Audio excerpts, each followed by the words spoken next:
জায়গা থেকে আসতেছে সেটা কি আমাদের জানতে হবে। আর শোনো, চিত্র আঁকার ক্ষেত্রে আমরা এখানে 3টা রুলস ফলো করব। আমরা যদি 3টা নিয়ম জানি তাহলে কি আমাদের কি হয়ে যাবে আর কি, চিত্র আঁকাটা একদম সহজ হবে। প্রথম নিয়মটা হচ্ছে, যদি এটাকে বলি আমরা প্রধান ফোকাস। এই যে দেখাটা আছে এটাকে আমরা কি বলি, প্রধান ফোকাস বলতে পারি, সিপি। হ্যাঁ, তো প্রধান ফোকাসের সমান্তরালে যদি কোনো আলোক রশ্মি আমাদের এখানে কি দর্পণে এসে পড়ে, আর এই ক্ষেত্রে তোমরা একটা জিনিস খেয়াল রাখবে, আলোক রশ্মি কিন্তু আমাদের দুটো আলোক রশ্মি লাগবে এই চিত্র আঁকার ক্ষেত্রে। তাহলে প্রথম কি, এই প্রধান অক্ষে সমান্তরালে সেটা যে কোনো বিন্দু হতে পারে, সেটা হতে পারে এই বিন্দু থেকে, এখান থেকে, এখান থেকে, এখান থেকে, যে কোনো বিন্দু থেকে প্রধান অক্ষে সমান্তরালে যদি এইভাবে আসে, প্রধান অক্ষ কোনটা, এটার সমান্তরাল মানে এইভাবে যদি আসে তাহলে কি প্রথম কাজ হচ্ছে, প্রধান অক্ষে সমান্তরালে কোনো বস্তু আসলে সেটা কি প্রধান ফোকাস এফ দিয়ে প্রতিফলিত হবে। তাহলে এক্ষেত্রে আমাদের লক্ষণীয় বিষয় হচ্ছে, এটা হচ্ছে আপতিত রশ্মি যেটা আমাদের দর্পণে পড়বে, আর এটা হচ্ছে দর্পণে পড়ার পর যেটা প্রতিফলিত হবে সেটা কি, এটা হচ্ছে প্রতিফলিত রশ্মি। তাহলে আপতিত রশ্মি দর্পণে আপতিত হওয়ার পর সেটা কোন দিক দিয়ে প্রতিফলিত হবে, প্রধান ফোকাস এফ দিয়ে প্রতিফলিত হবে। কখন প্রধান ফোকাস এফ দিয়ে প্রতিফলিত হবে, যদি আপতিত রশ্মিটা প্রধান অক্ষের সমান্তরালে এই দর্পণে যে কোনো বিন্দুতে কি হয়, আপতিত হয়, তখন কি হবে তখন সেটা প্রধান ফোকাস দিয়ে প্রতিফলিত হবে। তো রুল 2 নম্বর রুলটা আমরা একটু খেয়াল করি। 2 নম্বর রুলটা হচ্ছে, যদি একটা আলোক রশ্মি যদি প্রধান ফোকাসের কি বলে যে প্রধান অক্ষের সমান্তরালে না আপতিত হয়ে যদি প্রধান ফোকাস দিয়ে আপতিত হয়, এই দিক দিয়ে মানে এফ দিয়ে প্রধান ফোকাস দিয়ে যদি আপতিত হয় তাহলে সেটা প্রতিফলিত হবে এই প্রধান অক্ষের সমান্তরালে কি প্রতিফলিত হবে। প্রধান অক্ষ এভাবে, প্রধান অক্ষের সমান্তরালে কি হবে, প্রতিফলিত হবে। এটা হলো 2 নম্বর নিয়ম। আমি আবার বলছি, যদি আলোক রশ্মি আপতিত হয় প্রধান ফোকাস দিয়ে আপতিত হয় তাহলে সেটা দর্পণে পড়ার পর সেটা প্রধান অক্ষের সমান্তরালে কি হবে, প্রতিফলিত হবে। ঠিক আছে। তারপর 3 নম্বর রুলটা হচ্ছে, এক্ষেত্রে আমরা খেয়াল রাখবো 2টা জিনিস খেয়াল রাখবো। যদি আপতিত রশ্মি, যদি আপতিত রশ্মি কি হয়, আপতিত রশ্মি যদি এটা হচ্ছে কি বক্রতার কেন্দ্র বরাবর যদি আসে, কি বরাবর আপতিত হয় বলো, বক্রতার কেন্দ্র বরাবর যদি আসে তাহলে সে এইখানে দর্পণে আপতিত হওয়ার পর যে পথে সে আসছে সেই একই পথে পিছনের দিকে তীর চিহ্নটা খেয়াল করো, পিছনের দিকে কি হয়, প্রতিফলিত হবে পিছনের দিকে। ওকে, তো এক্ষেত্রে আমি আবার বলতেছি, যদি আলোক রশ্মিটা যদি বক্রতার কেন্দ্র সি বরাবর দর্পণে কি হয়, আপতিত হয়, তাহলে এখানে আপতিত হওয়ার পরে সে যে পথে আসছে সে একই পথে কি যাবে, সে পিছনের দিকে কি চলে যাবে। তার মানে এটা হচ্ছে আপতিত রশ্মি, আবার একই দিকে এটা হচ্ছে কি প্রতিফলিত রশ্মি। এটা কখন হবে, যদি আলোক রশ্মি বক্রতার কেন্দ্র সি দিয়ে কি হয়, আপতিত হয়, তখন কি যে পথে আসছে সেই পথে কি যাবে, ফিরে যাবে।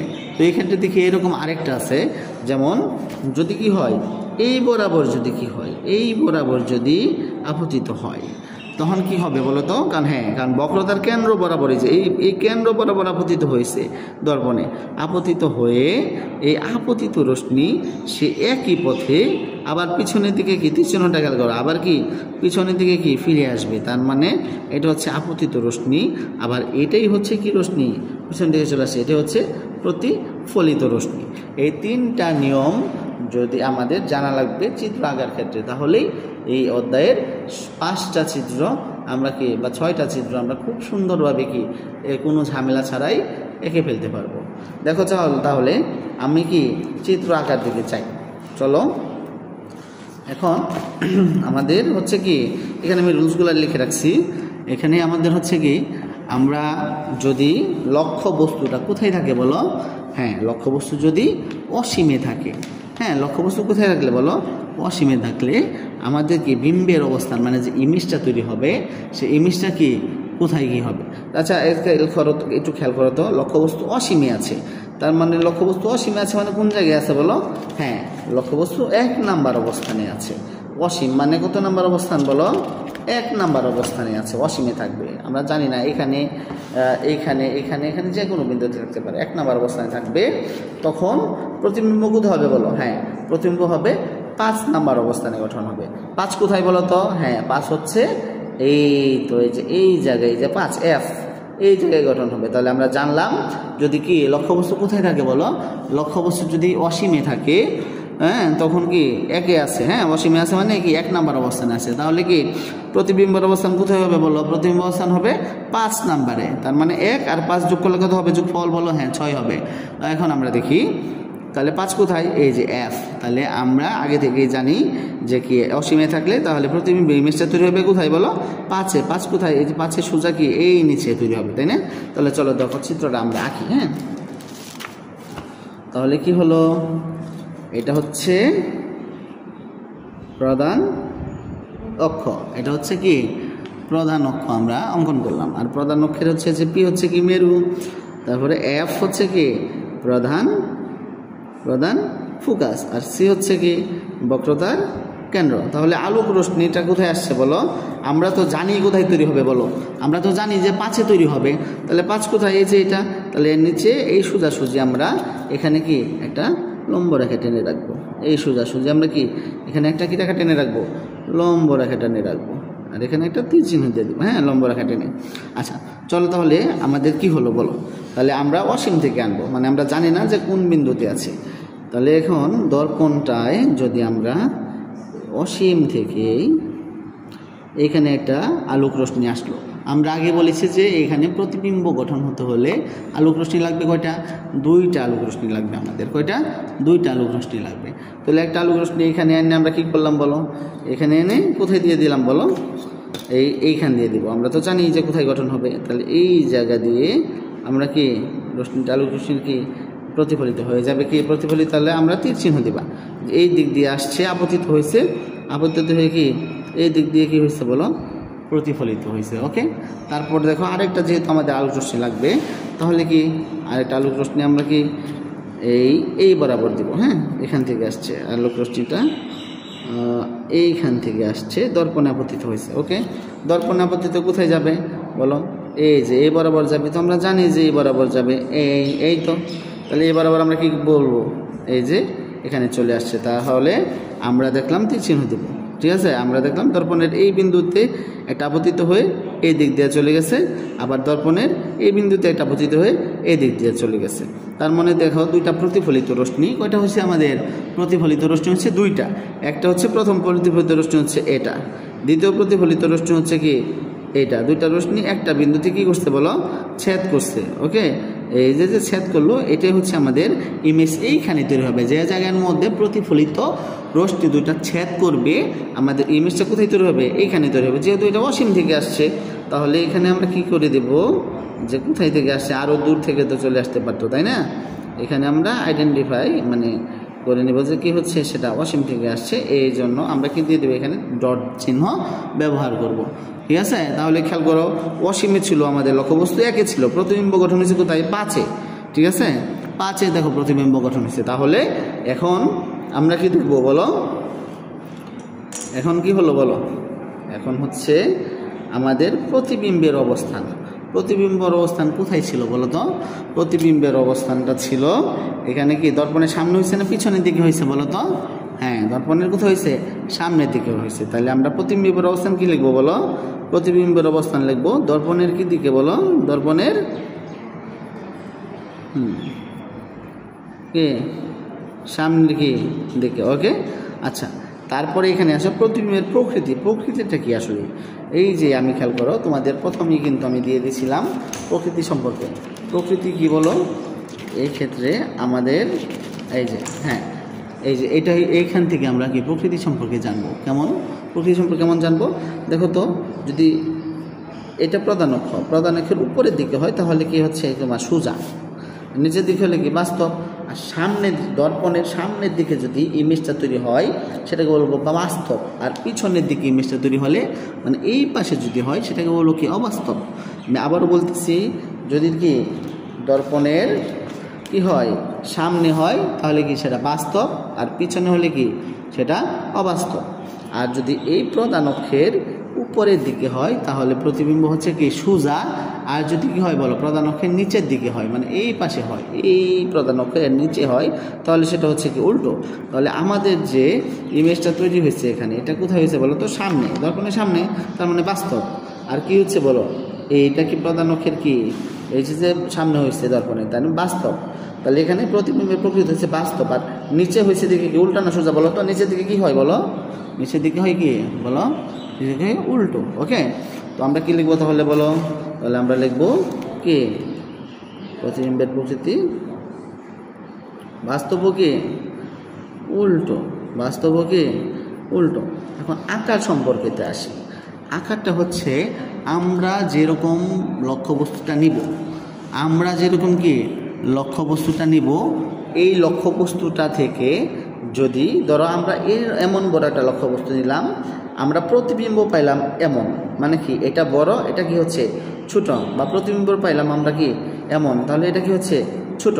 তাহলে বড় আর কি হচ্ছে আমরা একটা লক্ষ্যবস্তু নিচ্ছি যেটা বড়, আর ইমেজটা পাইছি কি এটা থেকে ছোট, তাহলে বলবো আমরা খর্বিত বলবো। এটাকে ছোট যদি হয় লক্ষ্যবস্তু থেকে যদি প্রতিবিম্ব কি হয় ছোট হয় তাহলে সেটাকে বলবো খর্বিত।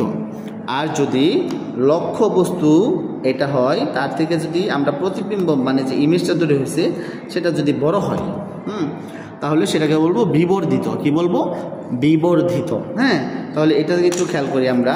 এই যে আমাদের এখানে তো লক্ষ্যবস্তুর আকার সম্পর্কে তো আমরা জানি না কেমন আসছে, নিশ্চয়ই অসীম থেকে আসছে, মানে কি সেটা আকার নিশ্চয়ই বড়, তাই না?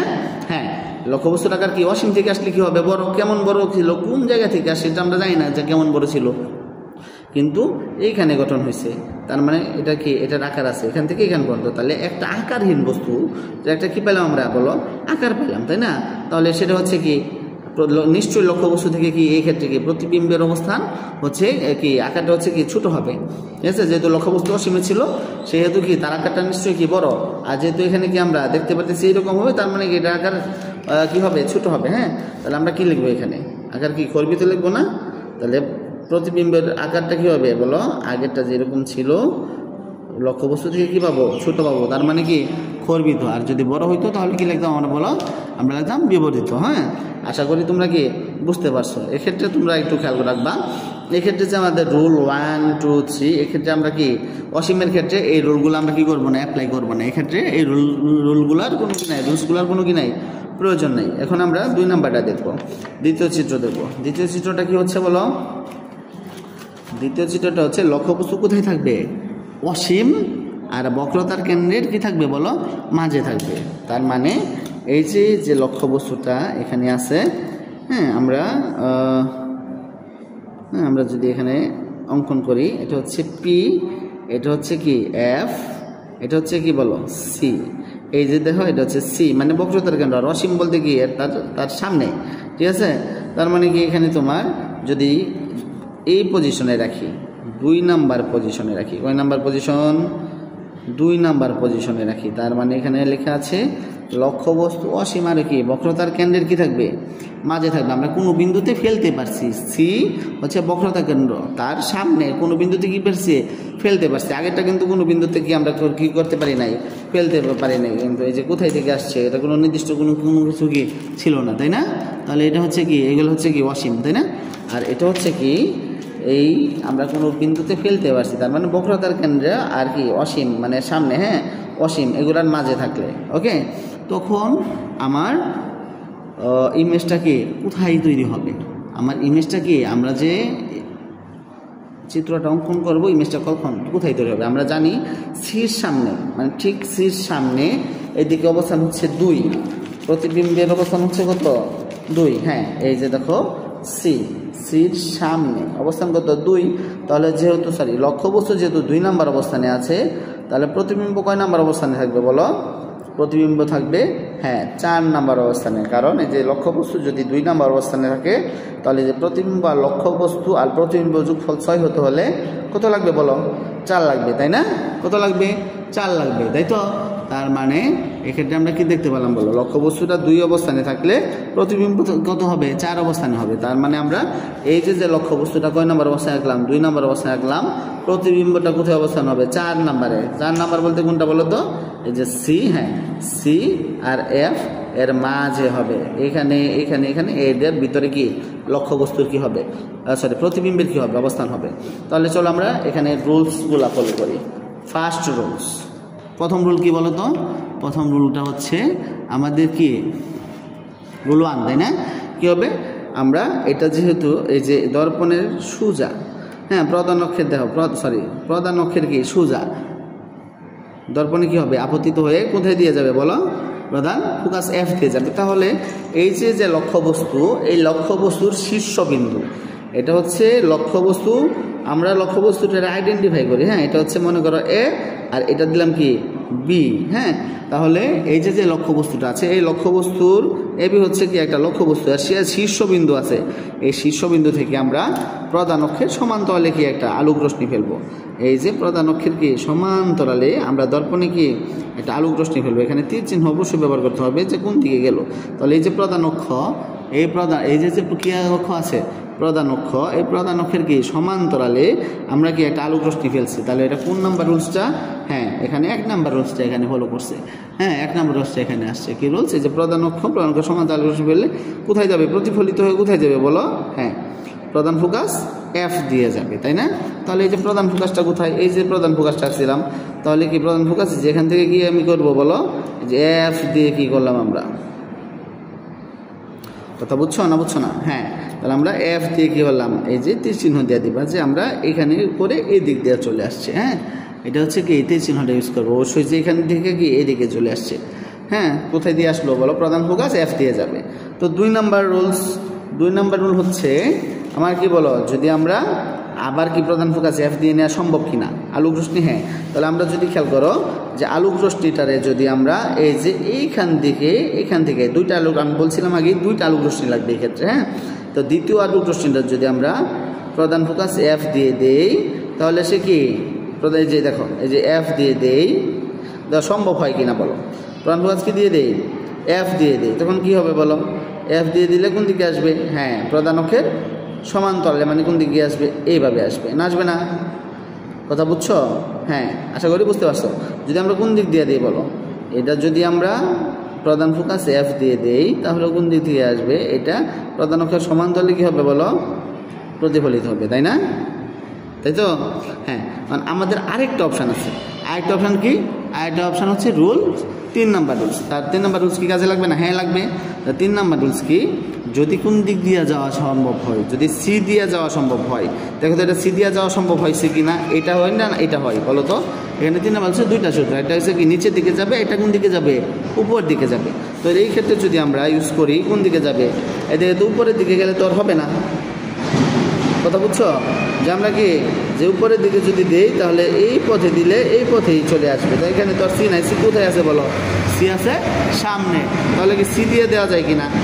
সি দিয়ে দেওয়া যায়। হ্যাঁ সি দিয়ে কী করতে হবে সেটা বলো? সি দিয়ে দেওয়া যাবে। ওকে, আর সি দিয়ে দেওয়া যাবে, তাহলে এফ দিয়েও দেওয়া যাবে। তাহলে আমরা যদি সি দিয়ে দিই তাহলে কি হবে বলো? এই যে এটা যে এখানে কি এইখান থেকে আমরা কি দেবো? এই যে সি দিয়ে এই দর্পণের মধ্যে কি আমরা একটা আলোক রশ্মি কী করবো বলো? ফেলবো। এখান থেকে সি দিয়ে দর্পণের মধ্যে কি রশ্মি ফেলবো? আমরা আলোক রশ্মি এখানে ফেলবো, ঠিক আছে? অথবা আমরা কি সি দিয়ে না দিয়ে যদি আমরা এফ দিয়ে দিই, হ্যাঁ তাহলে কী হবে বলো?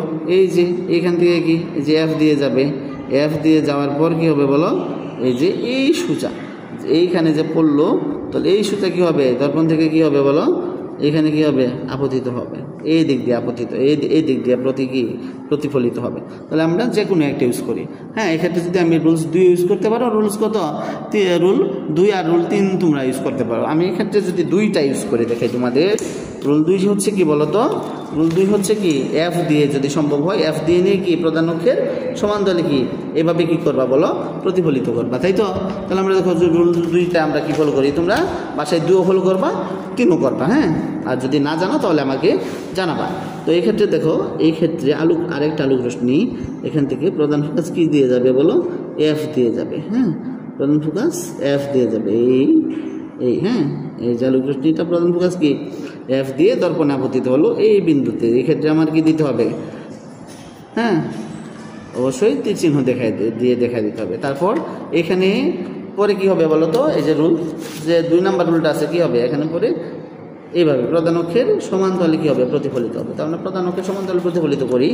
তো এই ক্ষেত্রে এখানে কি প্রধান অক্ষের সমান্তরালে কি করলাম, তাকে বলো প্রতিফলিত করলাম, এই তাই না করছি। তাহলে এই ক্ষেত্রে তীর চিহ্ন দেওয়া দিলাম যে প্রধান অক্ষের সমান্তরালে প্রতিফলিত করলাম। তাহলে একটু খেয়াল করো যে প্রধান অক্ষের সমান্তরালে প্রতিফলিত করার পর, প্রধান অক্ষের সমান্তরালে প্রতিফলিত করার পর এখানে কি হবে, এই যে আমরা 2টা আলোক রশ্মি পাইছি। প্রথম আলোক রশ্মি হচ্ছে এখানে আপতিত হয়েছে, প্রতিফলিত হয়েছে কোন দিকে খেয়াল করো, এদিক দিয়ে প্রতিফলিত হয়েছে। দ্বিতীয়ত হচ্ছে এদিক দিয়ে আপতিত হয়ে কোন দিকে প্রতিফলিত হয়েছে বলো, প্রধান অক্ষের সমান্তরালে প্রতিফলিত। তাহলে প্রতিফলিত রশ্মি 2টা, এটা হচ্ছে প্রথমটা হচ্ছে এইটা, দ্বিতীয়টা হচ্ছে এইটা। তাহলে প্রতিফলিত রশ্মি 2টা একটা সাধারণ বিন্দুতে কি করছে বলো, ছেদ করছে। কি করছে, ছেদ করছে। হ্যাঁ, তাহলে আমরা যে বিন্দুতে ছেদ করেছে, তাহলে আমরা সেই বিন্দুতে একটা কি ধরি নিই, এটা হচ্ছে বি প্রাইম বিন্দুতে ছেদ করেছে, বি প্রাইম বিন্দুতে ছেদ করছে। তাহলে এই ছেদ যে করছে, আমরা প্রধান অক্ষ থেকে ওই ছেদকৃত বিন্দুর এখানে একটা কি টানবো, আমরা লম্ব টেনে দেব। হ্যাঁ, প্রধান অক্ষ থেকে ছেদকৃত বিন্দু থেকে একটা লম্ব টানবো, এটার নাম হচ্ছে এখানে আমরা দিলাম এ প্রাইম। কি প্রাইম, এ প্রাইম। ওকে, তাহলে খেয়াল করো, তাহলে একটু খেয়াল করো, এক্ষেত্রে হচ্ছে এ বি, এটা হচ্ছে লক্ষ্যবস্তু, লক্ষ্যবস্তু হচ্ছে A B, R A prime B prime এটা হচ্ছে কি আমার কের অবস্থান বলো, হ্যাঁ প্রতিবিম্বের অবস্থান, আমার ইমেজের অবস্থান। তাহলে ইমেজটা কোথায় তৈরি হয়েছে বলো তো, সি আর কার এফ এর মাঝে, সি আর এফ এর মাঝে কত বলো তো, কত অবস্থান 4 না, হ্যাঁ সি আর এফ। তাহলে দেখো আমার লক্ষ্যবস্তুটা আছে 2 নাম্বার অবস্থানে। তাহলে এই যে বিম্ব প্রতিবিম্ব ইমেজটা তৈরি হয়েছে, এই যে এইটা যে ইমেজটা তৈরি হয়েছে, এই ইমেজটা কত নাম্বার, সি আর কার মাঝে আছে বলো, এফ এর মাঝে আছে। আমরা সবাই জানি সি আর এফ এর মাঝে, দেখো সি আর এফ এটার মাঝ বরাবর, এটা হচ্ছে কয় নম্বর অবস্থান, 4 নম্বর অবস্থান আছে। তাহলে 4 আর 2 যোগ করলে কত হবে, 4 আর 2 যোগ করলে কত হবে, 6 হবে। ঠিক আছে, তাহলে এই তো সহজ। তাহলে আমার প্রতিবিম্বের অবস্থানটা কোথায় বলো, দর্পণের সামনে না পিছনে, হ্যাঁ তাহলে দর্পণের কি প্রতিবিম্বের অবস্থান হচ্ছে দর্পণের সামনে। ওকে, তারপরে হচ্ছে প্রকৃতি কেমন, প্রতিবিম্বের কি, প্রতিবিম্বের প্রকৃতি কেমন, প্রতিবিম্বের প্রকৃতিটা হচ্ছে কি বলে, একটু খেয়াল করো যে সামনে হয়েছে দর্পণে, তার মানে পিছনের দিকে না, সামনে হলে কি বলি আমরা, বাস্তব। কি বলি, বাস্তব। ও আচ্ছা, আর কি হচ্ছে, এটা নিচের দিকে হয়েছে, এটা কি বলি আমরা, উল্টো, তাই না, হ্যাঁ।